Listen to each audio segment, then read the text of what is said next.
పిత పుత్ర పవిత్ర ఆత్మనామమున ఆమీన్. ప్రియ స్నేహితులారా, మీ అందరికీ దేవుని యొక్క ఆశీస్సులను తెలియజేస్తూ ఆగస్టు 1వ తారీఖు శుక్రవారం, మరి ఈనాడు మొదటి శుక్రవారాన్ని జరుపుకుంటున్న ఈ శుభ సమయాన జూలై నెలంతా కూడా దేవుడు మనల్ని కాచి కాపాడినందుకు కృతజ్ఞతలు చెల్లిస్తూ ఆగస్టు నెల కూడా కాపాడమని వేడుకుందాం. మొదటి పట్టణము లేవి కాండము 23వ అధ్యాయం 1వ వచనం మరియు 4వ వచనం నుండి 11వ వచనం వరకు, 15, 16 వచనములు, 27వ వచనము, 34వ వచనం నుండి 37వ వచనం వరకు. సువార్త పఠనం మత్తయి సువార్త 13వ అధ్యాయం 53వ వచనం నుండి 58వ వచనం వరకు చదువుకొని ధ్యానించుదాం. యేసు ఈ ఉపమానములను ముగించి అచ్చటి నుండి వెడలి తన పట్టణమును చేరెను. అచ్చట ప్రార్థనా మందిరములలో ఉపదేశించుచుండగా ప్రజలు ఆశ్చర్యచకితులై, ఇతనికి ఈ జ్ఞానం, ఈ అద్భుత శక్తి ఎచ్చటి నుండి లభించినది అని అనుకొనిరి. ఇతడు వడ్రంగి కుమారుడి కాడా? ఇతని తల్లి మరియమ్మ కాదా?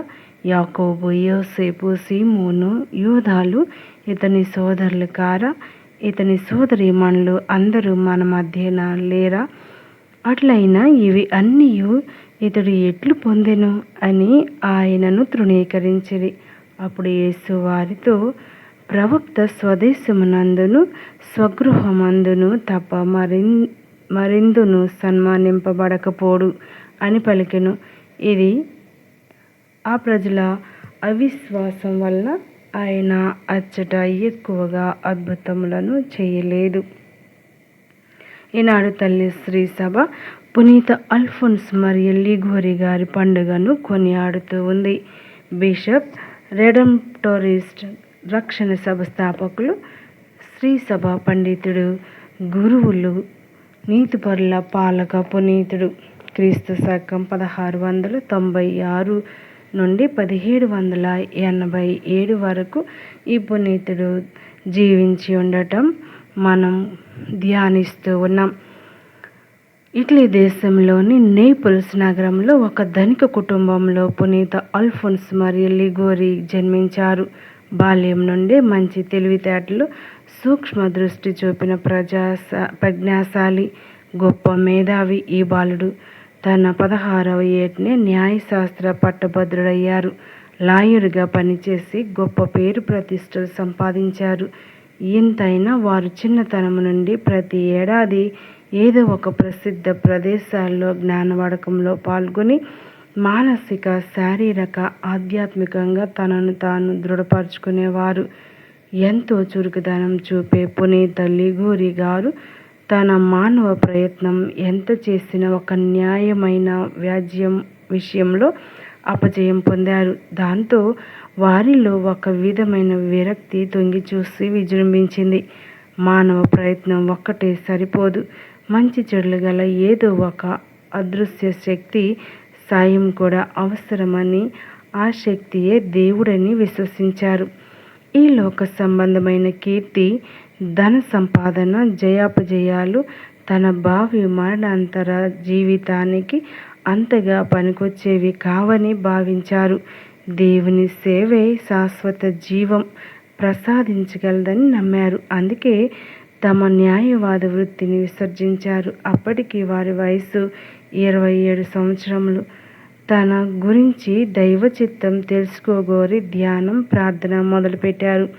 ప్రభు, నన్నేం చేయమంటారు అని ఆర్తితో అర్థించారు. వెంటనే వారి అంతరాత్మ ప్రేరణించింది, మనస్సాక్షి ఘోషపెట్టింది, ఈ లోక జీవిత సౌఖ్యాలు విడిచిపెట్టు, నన్ను అనుసరించు అని. అల్ఫోన్స్ దే లిగోరి గారు వెంటనే బయలుదేరి తమ తండ్రిని కలుసుకున్నారు. తాను గురువు కాదలుచుకున్నానని ముక్తసరిగా చెప్పారు. కొడుకు భౌతిక అభివృద్ధిపై ఎన్నో ఆశలు పెట్టుకున్న తండ్రి అందుకు నిరాకరించాడు. అయితే లిగోరి గారు మేనమామ అయిన జేమ్స్ గారు ఒక అగ్రపీఠాధిపతి.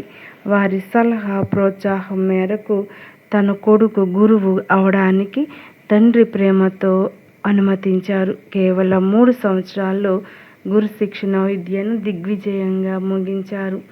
లిగోరి గారు క్రీస్తు శకం 1726 డిసెంబర్ 21వ తేదీన వారు గురు పట్టాభిషేకాన్ని శక్తులయ్యారు.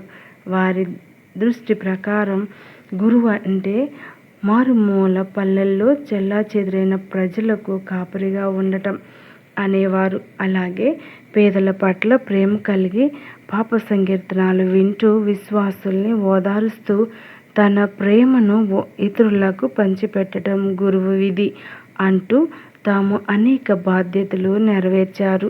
బిషప్ థోమస్, బిషప్ పాల్కోయ, సిస్టర్ నెమారియా చెలస్ట్రీ కోస్ట్రా రోజా అను వారల తోడ్పాటుతో ఉన్నత కార్యక్రమాలకై దైవం తనను ఆదేశిస్తుందని ఫాదర్ లిగోరి గారు ప్రేరేపింపబడ్డారు.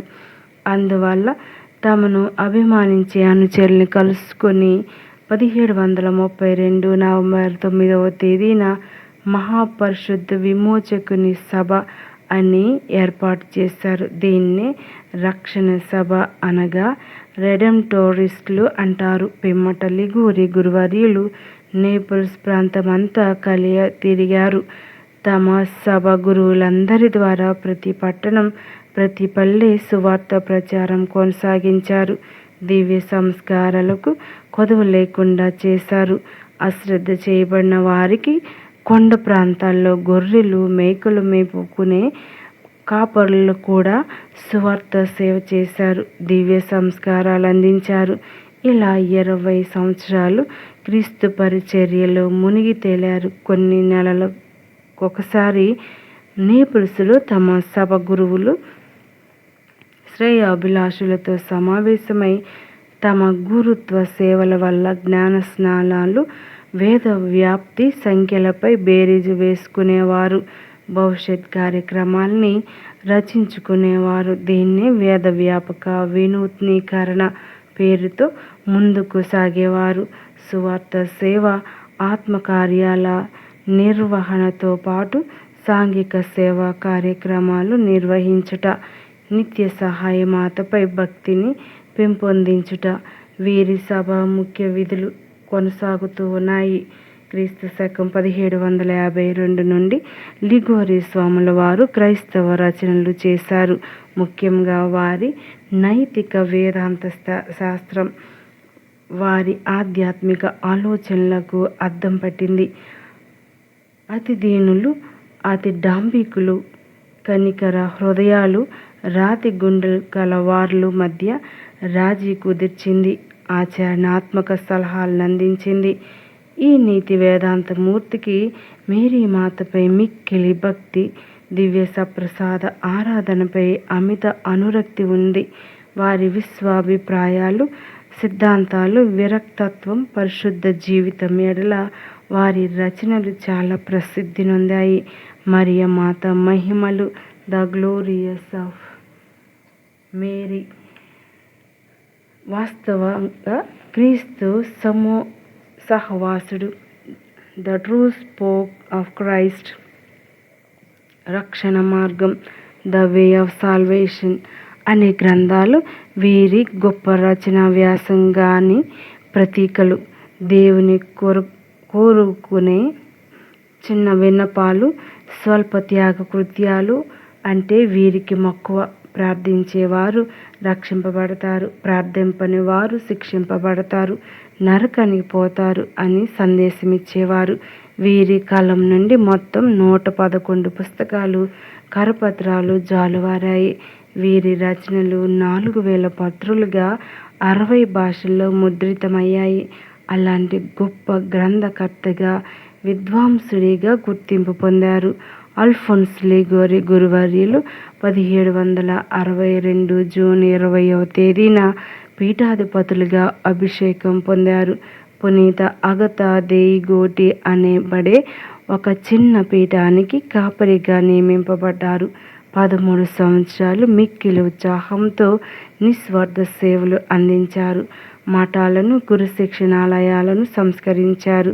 పేదల ఆదరణతో, విశ్వాసుల ప్రోత్సాహంతో కొత్త పుంతలు తొక్కారు. చెడ్డ జీవితం జీవిస్తున్నారు కదా అని ఉన్నత కుటుంబాలకు చెందిన స్త్రీ పురుషులను లిగోరి గారు త్రోసివేయలేదు. అనుమతింపబడిన ఆనందాలు అన్నీ అనుభవింపకోరేవారు త్వరలోనే అనుమతింపబడని ఆనందాలకు అనుభవింపజూస్తారు అని బిషప్ లిగోరి గారు హేతువు పలికేవారు. వారికి ఎదుటివారి అంతరంగాలను చూడటంతోటే ముందుగా గ్రహించగలిగే వరం, భవిష్యత్తు చెప్పగలిగే అనుగ్రహం ఉంది. వ్యాధిగ్రస్తులను తమ ప్రార్థనతోనే స్వస్థపరిచేవారు. పవిత్రాత్మ దివ్యశక్తిపై పూర్తి నమ్మకంతో నడుచుకునేవారు. బిషప్ లిగోరి గారు నిష్ఠతో తీక్షణంగా సువార్త ప్రచారం చేసినందువల్ల వారి ఆరోగ్య పరిస్థితి క్షీణించింది. వారికి పక్షవాత రోగం సంప్రాప్తించింది. 1775లో తమ 79వ ఏట 6వ లియో పోపు గారి అనుమతితో పదవి విరమణ గావించి మరో 12 సంవత్సరాలు ఆ వ్యాధితోనే బాధపడ్డారు. దానికి తోడు క్రమంగా చెవిటితనం, అంధత్వం సంప్రాప్తించింది.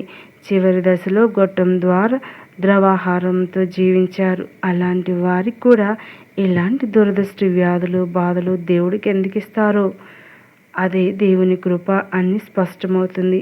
ప్రతికూలతలు, రోగాలు, సంశయాలు, శారీరక ఆధ్యాత్మిక బలహీనతలు, బాహ్య మరియు అంతరంగ ఒత్తిళ్లు, హింసలు మనిషిని మోక్షం మలచడానికి దేవుడు ఉపయోగించే ఉలి వంటి పనిముట్లు. ఇది దైవ చిత్తం, పరమ రహస్యం. అయితే తమ 90 ఏళ్ల ప్రాయంలో క్రీస్తు శకం 1787 జూలై 18న బిషప్ లిగోరి గారు కన్నుమూశారు. కానీ వీరు స్థాపించిన రక్షణ సభ దాదాపు 70 దేశాల్లో విస్తరించింది. దేవుని సేవ చేస్తూ ఉన్నారు. క్రీస్తు శకం 1839 మే 26న 16వ గ్రెగోరీ గారు పునీత పట్టా ఇవ్వగా 1871 మార్చి 23న 9వ లియో గారిచే వేద పండితుడని పిలువబడ్డాడు. పునీత అల్ఫోన్స్ మరియు లిగోరి గారు గురువులకు, నీతి వేదాంత శాస్త్ర ఉపాధ్యాయులకు, పాలకు పునీతుడిగా శ్రీ సభ నియమించింది. అల్ఫోన్స్ అంటే గొప్ప వెలుగు. నేడు ప్రపంచ తల్లుల దినోత్సవం. ఆగస్టు మొదటి ఆదివారం ప్రపంచ ఫ్రెండ్షిప్ స్నేహితుల దినోత్సవం. ధ్యానాంశం: ఏదైనా పండు కావాలని కోరుకుంటే మనం చెట్టును చేరాలి. అలాగే యేసు ప్రభువును కావాలనుకుంటే మేరీ మాత చెంతకు వెళ్ళాలి. మేరీ మాతను సందర్శించిన వారు తప్పక యేసు ప్రభుని కనుగొంటారు. పునీత అల్ఫోన్స్ దే లిగోరి. మరి యొక్క భక్తిని, ప్రార్థన బలంతో మనందరం కూడా మరియ మాతకు